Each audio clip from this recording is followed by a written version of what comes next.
सभी भक्तजनों को दशा माता की जय। दशा माता आपकी सभी मनोकामनाएं पूर्ण करे। आज हम कहानी नंबर 6 को प्रारंभ करते हैं, जो इस प्रकार है। एक राजा था, उसकी रानी कोमलांगी थी। वह फूलों की शैया पर सोया करती थी। एक दिन फूलों के साथ कच्ची कली भी आ गई। कच्ची कली के कारण उसे रात को नींद नहीं आई। वह करवटें बदलती रही। राजा ने पूछा, प्रिया क्या बात है, आज तुम्हें नींद नहीं आ रही? रानी ने बताया कि आज फूलों में एक कच्ची कली आ गई थी। वह मेरे शरीर में चुभ रही है, इसी कारण मुझे नींद नहीं आ रही। राजा ने शयन कक्ष में एक दीपक जल रहा था, जिसे ज्योति स्वरूप कहते थे। ज्योति स्वरूप रानी की बात सुनकर हंसा।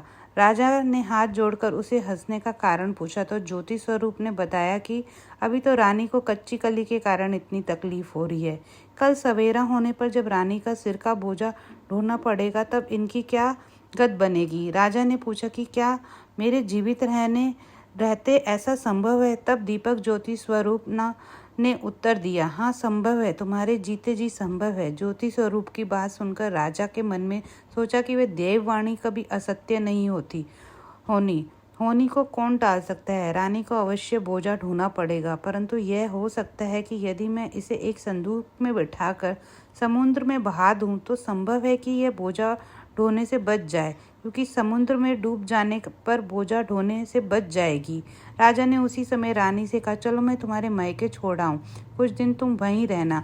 रानी बोली, परंतु महाराज मेरे मायके में तो कोई नहीं है, मैं वहाँ किसके पास रहूंगी? राजा ने कहा, तुम्हारे गोत्र संबंधी वहाँ बहुत अच्छी दशा में हैं, मैं उन्हीं के पास तुम्हें भेज देता हूँ। रानी ने न राजा की बात मान ली। रानी के बहुमूल्य आभूषण और कीमती वस्त्र धारण किए। राजा ने रानी को संदूक में बिठाकर नदी में बहा दिया। वही नदी समुद्र में ऐसी जगह मिलती है जहाँ पर राजा के बहनोई का राज्य था। समुद्र से मोती निकालने का ठेका राजा के बहनोई ने ले रखा था। वह संदूक बहता बहता जब राजा के बहनोई के इलाके में पहुंचा तो उन्होंने मल्लाहों को आज्ञा दी कि संदूक को समुद्र से निकालवा लिया। संदूक को उसने अपने महल के शयन कक्ष में भिजवा दिया और आदेश दिया कि मेरे पहुंचने तक इसे कोई नहीं खोले।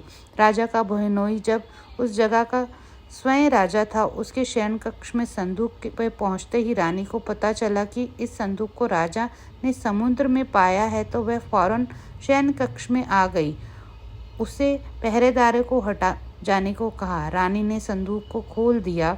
उसे संदूक के अंदर 16 श्रृंगार किए एक स्वर्ग सुंदरी मिली। रानी ने अपने मन में सोचा कि यदि राजा इसको इस दशा में देखेंगे तो इसके ही हो जाएंगे और मुझे छोड़ देंगे। इसलिए उसने उस रानी को के साथ जेवर कपड़े उतार कर उसे फटे कपड़े पहना दिए और संदूक बंद कर दिया। राजा जब बाहर से महल में आए तो उसने रानी को अपने शयन कक्ष में बुलाया। रानी से पूछा कि क्या बात है, तुमने क्या देखा है कि इस संदूक में क्या है? रानी ने उत्तर दिया, मैंने कुछ नहीं देखा, मुझे नहीं पता इस संदूक में क्या है। राजा ने रानी के सामने संदूक खुलवाया तो उस संदूक के अंदर फटे पुराने कपड़े एक स्त्री दिखाई दी, जो भिखारन सी लग रही थी। रानी ने कहा, यह कोई भिखारन लग रही है, इसको कारखाने में भिजवा दिया जाए, वहाँ लकड़ी ढोकर अपना जीवन निर्वाह करती रहेगी। राजा ने रानी के कहे अनुसार उसे कारखाने में भिजवा दिया। एक दिन रानी की सहेलियां नदी में स्नान करके दशा माँ का डोरा ले रही थी। उनके पास एक डोरा रह गया था। यह सोचकर रही थी कि इस डोरे को किसे दिया जाए, तो उसी समय लकड़ी ढोने वाली रानी वहां आ गई। उन्होंने उसे रोककर पूछा, बहन हमारे साथ दशा माँ का एक डोरा ले लो। रानी ने कहा कि मुझे डोरा लेने में कोई हर्ज नहीं है, परंतु मुझे तो खाने भर को भी नहीं मिलता, मैं इस डोरे की पूजा कैसे करूंगी? वह बोली, तुम इस बात की चिंता मत करो, हम रोज इस जगह स्नान करने आए करेंगी। 9 दिन तक हम यहीं पर कथा कहेंगी, तुम भी रोज आकर कथा में शामिल हो जाया करना। 10वें दिन पूजा होगी, तब तक दशा माता चाहेगी तो तुम्हारी दशा बदल जाएगी। रानी ने दशा माता का ध्यान कर डोरा ले लिया। उसी दिन रानी के पति राजा को यह चिंता हुई कि रानी को संदूक में बंद करने बहा तो दिया था, परंतु पता नहीं उसका क्या हाल हुआ होगा। उसकी खोज खबर लेने के लिए राजा एक नौका पर बैठकर नदी की यात्रा करता हुआ अपने बहनोई के यहाँ पहुंचा। संध्या के समय वह अपनी बहन से बोला, मेरे हाथ पैरों में बहुत दर्द हो रहा है, किसी दबाने वाले को बुलाओ। तब उसकी बहन ने लकड़ी ढोने वाली भिखारन को बुला लाने की आज्ञा दी। उसने कहा, आज रात मेरे भाई के पैर दबा दो। वह बड़े संकोच में पड़ गई, अपने मन में सोचने की कि आज मैंने किसी पुरुष को छुआ तक नहीं है।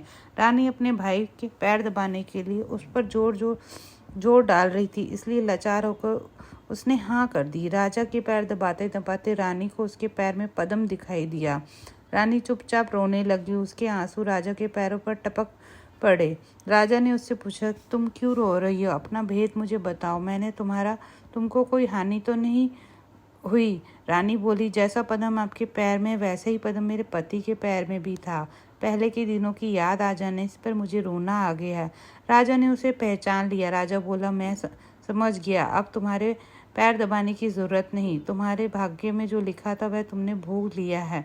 मैंने उसे टालने के लिए जो उपाय किया था उसका नतीजा उल्टा ही निकला। तुम्हें मेरे जीते जी लकड़ियां ढोनी पड़ी। सवेरा हुआ परंतु अतिथि राजा सोकर नहीं उठा और ना पैर दबाने वाली दासी ही कमरे से बाहर निकली। राजा की बहन को चिंता होने लगी। थोड़ी देर बाद दासी कमरे से बाहर निकली और कारखाने में काम करने चली गई। रानी ने कमरे में जाकर अपने भाई को जगाया। उसका भाई बोला, मेरी तबीयत ठीक नहीं है, मेरा सिर दर्द कर रहा है, मैं अभी आराम करना चाहता हूँ, मेरा मन भी बड़ा व्याकुल हो रहा है। रानी ने पूछा, आखिर बात क्या है, कुछ तो बताओ। राजा ने कहा, बड़ी शर्म की बात है, मैंने तुम्हारी भाभी को जानबूझकर संदूक में बिठाकर तुम्हारे पास इसलिए भेजा था कि इसे आराम से रखा जाएगा, परंतु यह तो यहाँ लकड़ियाँ ढोनी पड़ रही है। उसके तुमने सारे गहने उतार कर उसे रास्ते की भिखारन बना दिया। उसकी बहन बोली, मैंने उसे नहीं पहचाना। उसने दासियों को भेजकर उसे चुपचाप अपने पास बुलाया। उसके आने पर बहन ने अपनी भाभी से माफ़ी मांगी और उसके पैर पकड़ लिए। कुछ दिनों तक राजा अपने बहनोई के रहकर रानी को साथ लेकर राजधानी लौट आया। रानी ने महल में पहुंचकर सुहागने को न्योता दिया और बड़े धूमधाम से दशा माता के डोरे की पूजा की। नगर में ढिंढोरा पिटवाया कि आज से अमीर गरीब सब दशा माता का डोरा लिया करें और श्रद्धापूर्वक पूजा किया करें। जिसके पास पूजन पारण के लिए धन की कमी है तो वह महल से हो जाएगा। जिस प्रकार रानी की दिन दशा माता ने फेरे, वैसे ही सबकी दशा को ठीक करे। बोलो दशा माता की जय। आपको अगर मेरे द्वारा सुनाई कहानी पसंद आए तो प्लीज़ लाइक और सब्सक्राइब करें। धन्यवाद।